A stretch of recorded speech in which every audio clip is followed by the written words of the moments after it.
Good morning, guys. We will study today the verb piacere. Piacere is a very difficult verb to handle. What you see on the board is the conjugation of the slightly irregular verb piacere. Piacere is an airy verb, but contrary to what you might think, it doesn't mean to like, it means to appeal.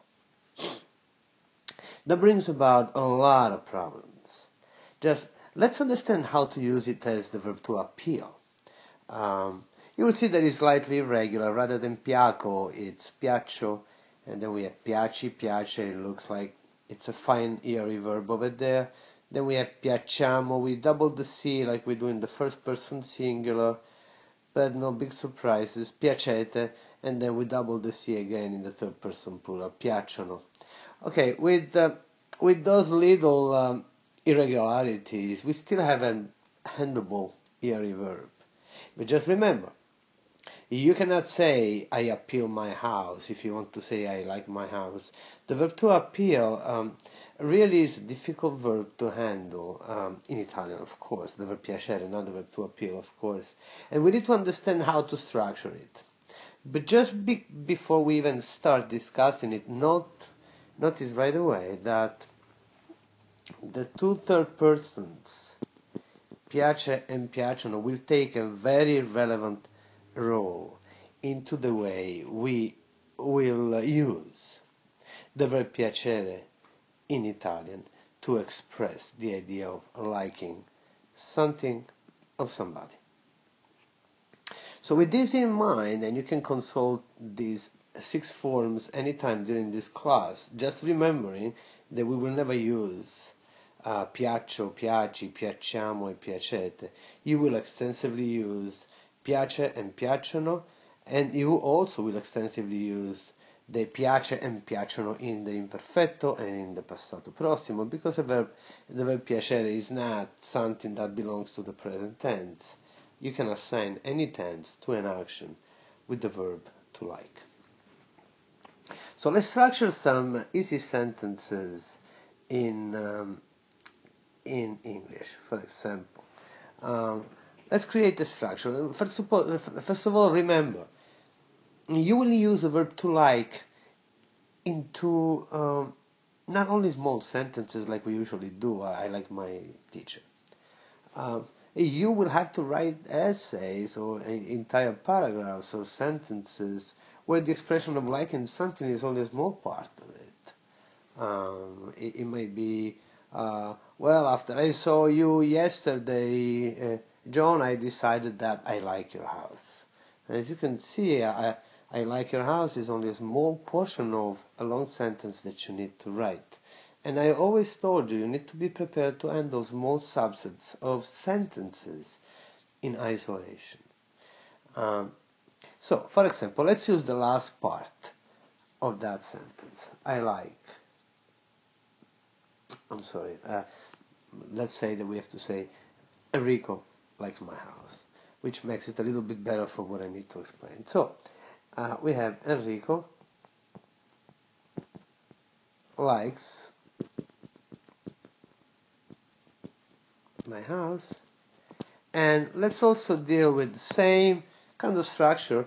Rather than Enrico, let's choose my friends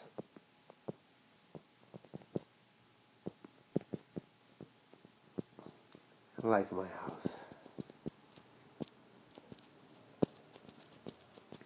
Let's also choose Enrico likes my parents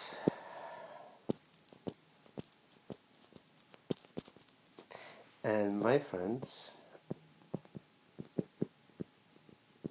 do not like my parents. I'm sorry. The last word is parents. Please forgive me. Now, I want you to really look closely at these sentences and try and change them with the verb to appeal. Just give you a few minutes to understand what's going on over there, but definitely if you look well, you cannot just replace the verb to like with the verb to appeal. I mean, you cannot say Enrico appeals my house. It's wrong. Logically and grammatically, I mean, it just cannot stand. At the same token, you cannot just say my friends appeal my house. It's as wrong as the first one. Or otherwise, Enrico appeals my parents, or my friends do not appeal my parents. I don't know why I used the negative form in the fourth sentence. Maybe I was just thinking that I should really tell you that positive or negative doesn't make any difference. So let's leave it negative for now, but please do not think there is a real reason. Actually, you know what? Let's just make it extremely clear. Let's get rid of do not like, all right? Let's leave it as like, so that nobody gets confused. All right? So look at this structure, guys. Let's give these structures a name. So let's draw a nice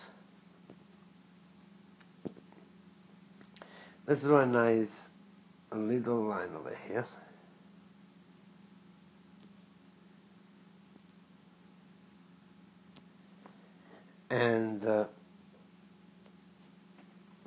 And let's call them subject, verb. And since everything that comes after the verb to appeal, after the verb to like, we are dealing with English right now. This is the true verb to like in English. Terrific. We have a direct object, because everybody will agree with me, the verb to like is a transitive verb. You can test it right here with me. Enrico likes what? My house. What does Enrico like? Enrico likes my house. My friends like what? My house again.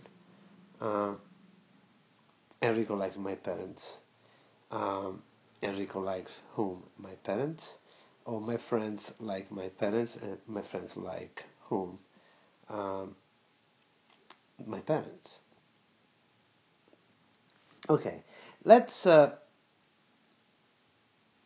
just erase the board now and start fresh, and let's understand how this structure is actually changing after we use the verb to appeal.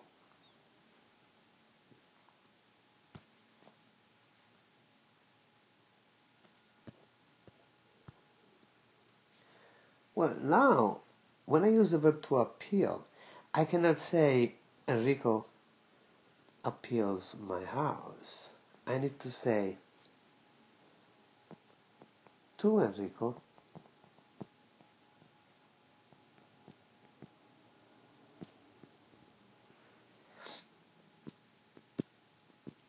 appeals my house. I cannot say anymore Enrico likes my parents, but I will have to say to Enrico appeal my parents.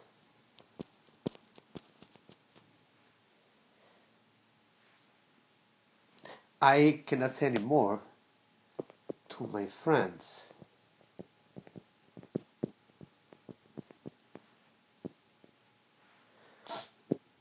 Actually, I need to say to my friends appeals my house, and to my friends appeal my parents. The very first thing that you need to understand is, as you can see, Italian is really upside down. A sentence like this makes no sense to you because you will never say to Enrico appeals my house. You will say my house appeals to Enrico. Or to Enrico appeal my parents, you will say my parents appeal to Enrico, which is fine. Which is what makes handling this verb kind of difficult, because this is the way we use the verb piacere in Italian. As you can see, what once was your subject In Italian, now let's change the color of the pen, it's become has become an indirect object led by the preposition to. The verb remains the verb.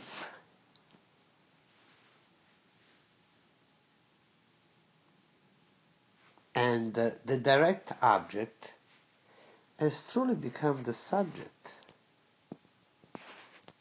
Because you say, my house appeals, my parents appeal. And in fact, I invite you to consider that the two times that we use appeals has nothing to do with the old English subject. Look at that. I say appeals when Enrico, all my friends like my house. Because my house is the subject and my house remains singular.